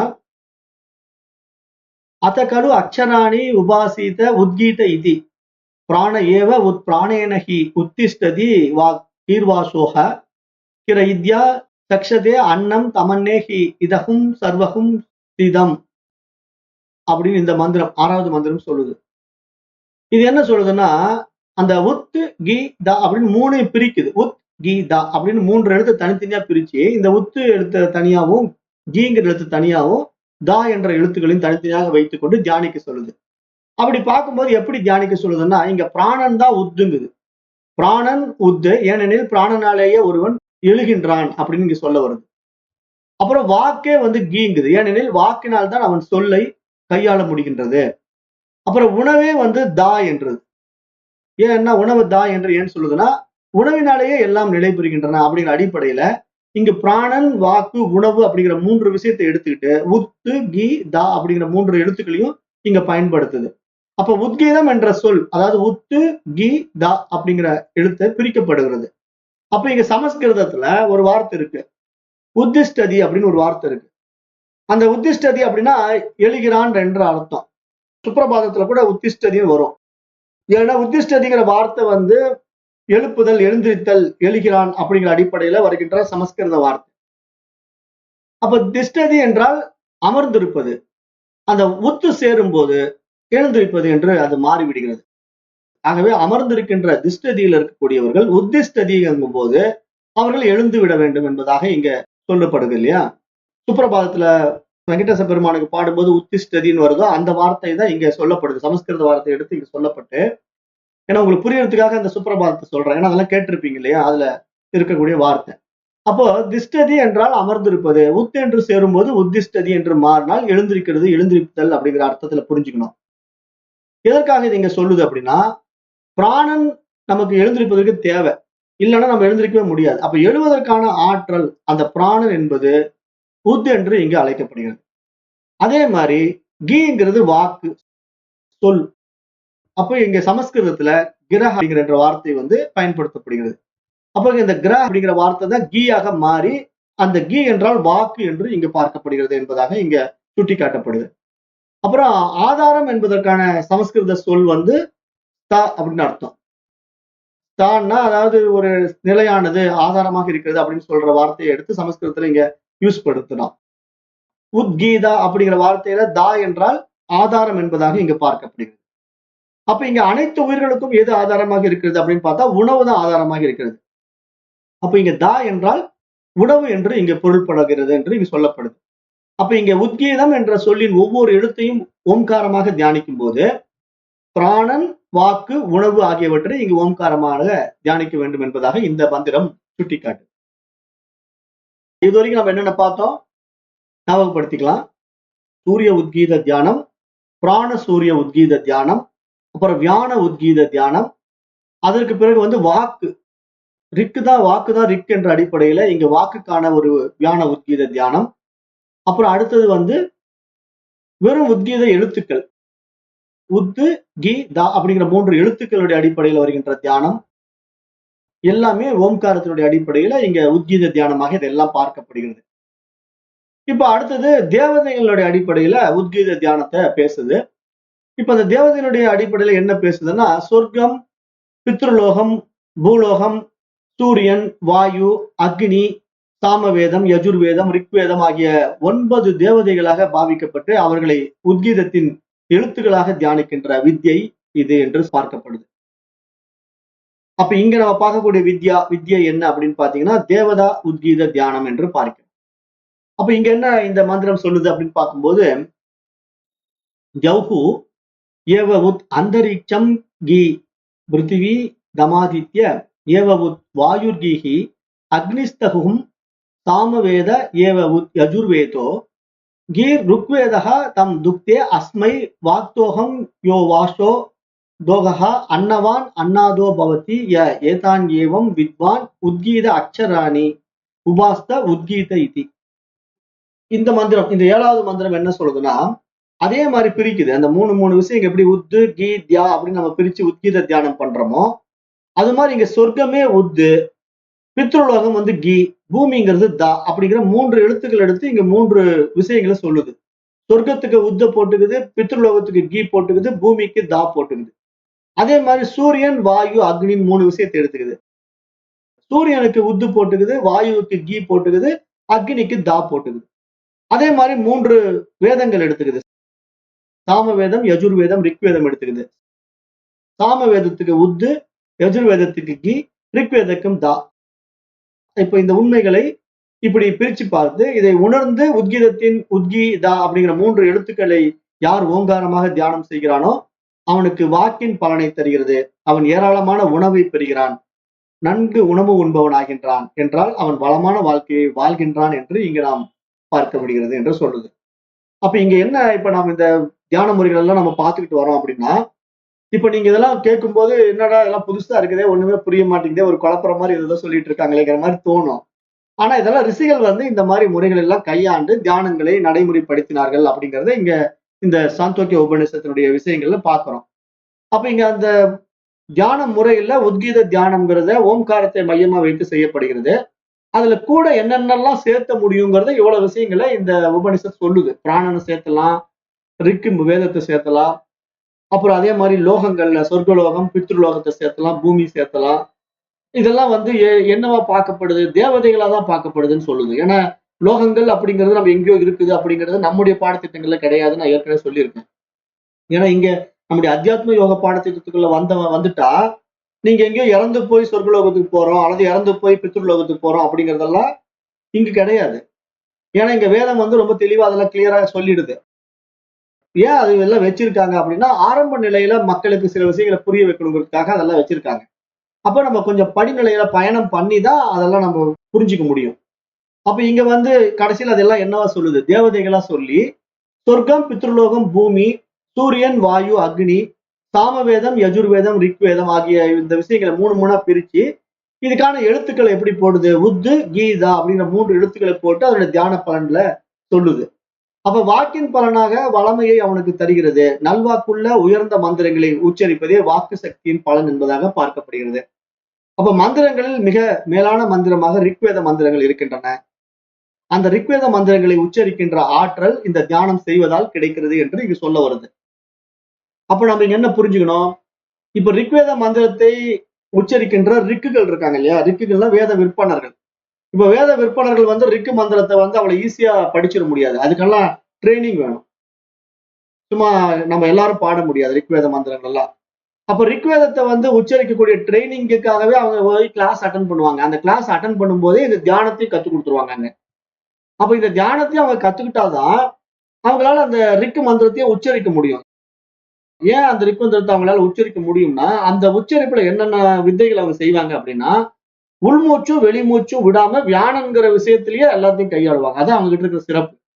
அதான் இப்ப நாமெல்லாம் போய் ரிக்கு வேதத்தை உச்சரிக்க போய் மந்திரத்தை எடுத்தோம்னா மூச்சு வாங்குவோம். ஏன்னா நமக்கு வந்து அந்த பழக்கம் இல்லாததுனால சம்டைம்ஸ் வந்து நம்ம மூச்சு தடுமாறும், இல்லைன்னா நாமளே வந்து வார்த்தை குளறும். இந்த மாதிரிலாம் நம்ம கிட்ட இருக்கிற தவறுகள் வரும். ஆனா அவங்க ரிக்குகள் எல்லாம் வந்து கொஞ்சம் கூட தப்பு இல்லாம மந்திரங்களை உச்சரிப்பாங்க. காரணம் என்னன்னா அவங்க அதுக்காகவே தயார்படுத்தப்படுறாங்கிறது நம்ம பார்க்கிறோம். அந்த தயாரிப்பு தான் இங்க ரிஷிகள் வழியா நடக்கிறது. அந்த ரிஷிகள் என்ன பண்ணுவாங்க, தன்னுடைய குருகுலத்துல அதுக்கான பயிற்சிகளை கொடுப்பாங்க, அதுக்கான மந்திரங்களை அவங்களுக்கு சொல்லி கொடுப்பாங்க. அது வந்து முறையா ஒரு 12 வருஷம் படிக்கிறவங்களுக்கு தான் அதெல்லாம் செய்ய முடியுமே தவிர, யார் வேணா அந்த மாதிரி போய் வேத மந்திரங்களை ஓத முடியாது. அதெல்லாம் முறையா படிச்சு அதை செய்யணும். அப்ப அதை தான் இங்க சொல்லி என்ன சொல்லுதுன்னா, இந்த மாதிரி இந்த மந்திரங்கள் வந்து ரிக்வேத மந்திரங்களை உச்சரிக்கின்ற அந்த ஆற்றலானது இந்த தியானத்தினால் கிடைக்கிறது என்று அந்த தியானத்தினுடைய பெருமையை சொல்லுது இந்த இடத்துல. அப்புறம் இந்த தியானம் செய்பவன் ஏராளமான உணவை பெறுகின்றான், உணவை உண்பவனாகவும் ஆகின்றான். வகை வகையாக இருந்தால் மட்டும் போதாது, அவற்றை உண்பதற்கான உணவை சாப்பிடுவதற்கான ஒரு பாக்கியமும் அவனிடத்தில் இருக்க வேண்டும் என்று இங்கே பகவான் ஆதிசங்கரர் சொல்றார்.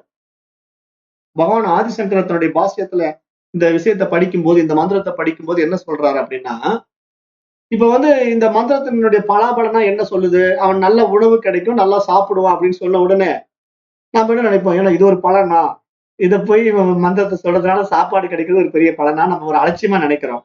ஆனா விஷயம் என்ன அப்படின்னா, சாப்பாடு எல்லாராலையும் சாப்பிட முடியாது. இங்க மேக்சிமம் நபர்களை பாருங்களேன், அல்சர் கம்ப்ளைண்ட், அந்த பிரச்சனை, இந்த பிரச்சனை, ஒரு நல்ல சாப்பாடு சாப்பிட முடியாது.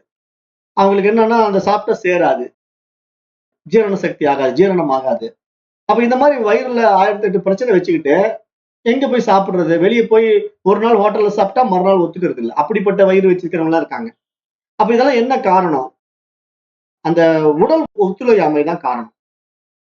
அப்ப இந்த உடல் ஒத்துழையாம இருக்கிறதுக்கு அவங்க கிட்ட அந்த பவர் இல்ல. அதாவது எதையுமே செரிமானம் பண்ணக்கூடிய சக்தி அவங்க கிட்ட இல்ல. அப்ப அதுதான் இங்க இந்த மந்திரங்கள்ல இந்த தியானத்தினால என்ன நடக்குதுன்னா, அவங்க தயாராயிடுறாங்க. அவங்க உடலும் ஆரோக்கியமாயிடுது. அவங்க உண்ணக்கூடிய உணவும் எல்லா வகையிலும் செரிமானம் ஆகுது. அப்புறம் எந்த வகையில செரிமானம் ஆகுது? அவங்களுடைய பசி எடுக்கக்கூடிய ஒரு அக்னி இருக்கு இல்லையா? ஜடாகினின்னு சொல்லுவோம். இல்லைன்னா தீப்த அக்னின்னு சொல்லுவோம். தீப்த அக்னி அல்லது ஜடாகினிங்கிறது நம்ம வயித்துக்குள்ள இருக்கு. இந்த அக்னி தான் சாப்பாட்டை எல்லாம் செரிமானம் பண்ணும். அப்ப இந்த அக்னி வந்து சரியாப்படி இருந்தா தானே அங்க செரிமானம் நடக்கும்.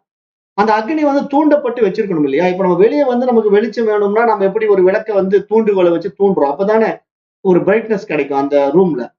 அந்த ரூம்ல வந்து நமக்கு டல்லா விளக்கு எரிஞ்சுட்டு இருக்குன்னா போய் பார்த்தோம்னா என்ன ஆயிருக்கும்? விளக்கு திரியில கரி பிடிச்சிருக்கும். அப்ப அந்த கரியை நம்ம தட்டி விடுறதுக்காக ஒரு தூண்டுகோல் எடுத்து தட்டி விட்ட உடனே அந்த திரியானது என்ன ஆயிடுது? நல்ல பிரகாசமா எரிய ஆரம்பிச்சு அந்த ரூம்ல வெளிச்சத்தை கொடுக்கறது எப்படி நம்ம புறத்துல இருக்கக்கூடிய ஒரு ஜோதியில கையாளுறோமோ, அது மாதிரி நம்முடைய அகத்துல இருக்கக்கூடிய ஒரு ஜோதிக்கு வந்து தீப்த அக்னின்னு பேரு அல்லது ஜடா அக்னின்னு பேரு. இது வந்து வயிறுக்குள்ள இருக்கு. அந்த வயித்துல இருக்கக்கூடிய அக்னியை வந்து சயின்ஸ் எப்படி பேசுதுன்னா ஹைட்ரோகுளோரிக் ஆசிட்னு சொல்லுது. சயின்ஸ் வந்து அது ஒரு ஆசிட்டா சொல்லுது. ஏன்னா அது எரிச்சிடுது, எதை உள்ள போனாலும் எரிச்சிடும். அப்ப இந்த அக்னி சரியா இருக்கணும், அப்பதானே ஜீரண சக்தி நடக்கும். அப்ப அந்த விஷயத்துல நம்ம சரியா இருந்தா நம்ம நோயற்றவனாகவும் வாழ முடியும். அப்ப நோயற்றவனாக இருந்தால் தானே நம்ம வகை வகையான உணவுகளை உண்ண முடியும். ஏன்னா நோயாளியா இருந்தா எப்படி வகை வகையான உணவுகளை உண்ண முடியும்? உண்ண முடியாது. ஆகவே இங்கு உண்பதுங்கிறதே ஒரு பாக்கியம், சாப்பிடுறதுங்கிறதே ஒரு பெருமையா பார்க்கப்படுதுங்கிறத இந்த மந்திரத்துல பாக்குறாரு. அதை வந்து பகவான் ஆதிசங்கர் இப்படி ஒரு விளக்கத்தை கொடுக்கிறாரு. அதாவது இங்க இந்த மந்திரத்துல வந்து சாப்பிடுறது ஒரு பெரிய விஷயமா நீங்க எடுத்துக்காதீங்க. ஏன்னா அந்த சாப்பாடு சாப்பிடுறதுக்கே ஒரு சக்தி வேணும், எல்லாராலையும் முடியாது. ஆகவே அந்த திடகாத்திரமான உடம்பும் வல்லமையான வயிறும் நோயற்றவனாகவும் அவன் இருந்தால் தானே அவனால எல்லாம் சாப்பிட முடியும். ஏன்னா நோய் உள்ள ஒரு சுகர் பேஷண்டால எல்லாம் சாப்பிட முடியுமா? எல்லாம் சாப்பிட முடியாது. அப்ப இதையெல்லாம் கருத்தில் கொண்டுதான் இந்த தியானங்கள் வந்து வாக்கு சக்தியும் வளமான வாழ்வையும் நமக்கு ஆரோக்கியத்தையும் தரும் என்பதாக இந்த மந்திரங்கள் மூலமா பார்க்கிறோம். அதுக்கு பிறகு வந்து நம்முடைய ஆசைகளை பூர்த்தி செய்யக்கூடிய தியானங்கள் அப்படின்ட்டு இன்னும் சில தியானங்கள் வருது. அந்த தியானங்கள் வந்து ஆசைகளை எல்லாம் பூர்த்தி செய்யக்கூடிய வகையில சாம வேதத்தை ஓதுவதற்கு முன்பான ஒரு 9 விஷயங்களை வந்து ஆழ்ந்து சிந்திப்பது பற்றி இனிமேல் வருகின்ற மந்திரங்கள் எல்லாம் பேச போகுது. அது 8வது மந்திரத்திலிருந்து போகும். அப்ப நம்ம என்ன பண்ணுவோம், நேரம் கருதி அடுத்த வகுப்புல வச்சுக்கலாம். ஏன்னா இப்ப வந்து ஓரளவுக்கு நம்ம நிறைய தியானங்களை பார்த்துட்டோம். பட் இந்த தியான முறைகள் எல்லாம் வந்து நமக்கு இந்த உபநிஷத்துல நேரடியா கொடுக்கப்படலைன்னாலும் அந்த ரிஷிகளுடைய கருத்துக்களுடைய அடிப்படையில குருமார்கள் வந்து அந்த குருகுல கல்வியில படிக்கிறவங்களுக்கு சொல்லி கொடுப்பாங்க. ஏன்னா அவங்க எல்லாம் வந்து அதை தனி நோட்ஸா வச்சுக்குவாங்க. ஏன்னா இங்க வந்து ஓப்பனா இந்த இடத்துல வந்து அதை வெளிப்படையா சொல்ல மாட்டாங்க. ஏன் சொல்ல மாட்டாங்க அப்படின்னா, அது இவங்க தப்பு தப்பா செய்வாங்க. அதுல படிச்சுட்டு அரைகுறையா புரிஞ்சுக்கிட்டு இவங்க மாத்தி செய்வாங்க. அப்ப அதனுடைய பின்விளைவுகளை அவங்க அனுபவிக்க வேண்டி வரும். அப்ப இந்த மாதிரி தியான முறைகளை தெரியாம எல்லாரும் தியானம் செய்யணும்னு சொல்லிட்டு செஞ்சா அந்த தியானம் வந்து அவங்களுக்கு ஒர்க் அவுட் ஆகாது. ஆக அந்த தியானத்தை சரியான குருவின் மூலமா கற்றுக்கொண்டு செய்யணும். அந்த தியானத்தினுடைய பலன் என்னங்கிறது தெரிஞ்சிருக்கணும். அந்த தியானத்தை பற்றிய ஒரு அறிவு தெரிஞ்சிருக்கணும். அப்ப அதற்குத்தான் நமக்கு வந்து இங்க தியானத்துல வரவங்களுக்கான ஒரு தனி விளக்கமும் பாதையும் நம்ம இங்க செய்யறோம் அப்படிங்கறத நான் உங்களுக்கு தெரிவிச்சுக்க விரும்புறேன். ஏன் இதை நான் இங்க சொல்றேன் அப்படின்னா, இப்ப நிறைய பேர் கேட்கலாம், ஏங்க பராபரத்திலே இந்த தியானத்தை நீங்க எடுக்க கூடாதா? நீங்க ஒரு தனியா ஸ்ரீ தத்தகுரு பரம்பரை ஆரம்பிச்சு அங்க போய் எடுக்கிறீங்க அப்படின்னு கேட்கலாம். எனக்கு வந்து ஏற்றத்தாழ்வுகள் கிடையாது. ஆனா அந்த தியானத்தை செய்வதற்கு தகுதியானவர்கள் தேவைங்கிறது மட்டும் தான் நான் பாக்குறேன். ஏன்னா தியானம் வந்து எல்லாரும் செய்ய முடியாது. தகுதியானவர்களும் அந்த தியானத்தை பற்றிய அறிவாளிகளாகவும் அந்த தியானத்தை பற்றிய புரிதலும் அந்த தியானத்தினுடைய பலனும் அவர்கள் புரிஞ்சுக்கிட்டு அதை செய்யணும்.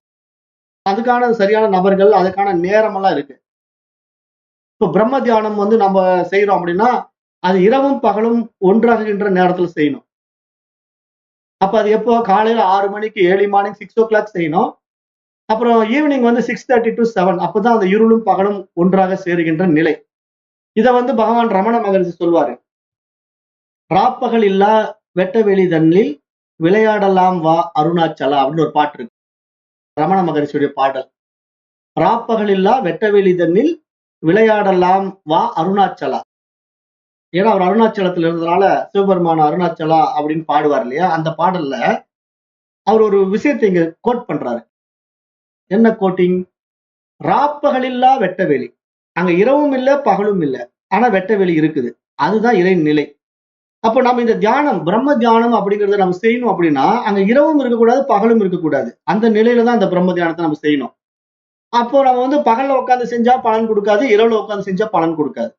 அப்ப இந்த இரவும் பகலும் அங்க ஒன்றாக நேரத்துல அங்க இரவு தான் இருக்குதான்னு சொல்ல முடியாது, பகல் தான் இருக்கான்னு சொல்ல முடியாது. ரெண்டும் கலந்துருக்கு. அப்ப அந்த நிலை தான் அந்த தியானம் செய்யக்கூடிய நிலை. அது வந்து நம்ம இந்த ட்ரைனிங்ல நம்ம இந்த மாதிரி முறையா சொல்லி கொடுத்து அங்க வச்சிருக்கோம். அப்ப இதெல்லாம் அங்க இருக்கிறவங்களுக்கு மட்டும் தான் சாத்தியமாகும். அங்க யார் வேணா வந்து செய்ய முடியாதுங்கிறத புரிஞ்சுக்குங்க. அதுக்காக சொல்றேன். ஆக இந்த மாதிரி தியான முறைகள் எல்லாம் நம்ம அந்த இடத்துல தான் கற்றுக் கொடுப்போம். இது மாதிரி வெளிப்படையா கற்றுக் கொடுக்க முடியாது என்பதனால அதை நான் இங்கே சொல்லிக்கொள்ள விரும்புகிறேன். ஆக நேரம் கருதி இன்றைய வகுப்பை நான் நிறைவு செய்கின்றேன். நன்றி. ஓம் தத் சத்.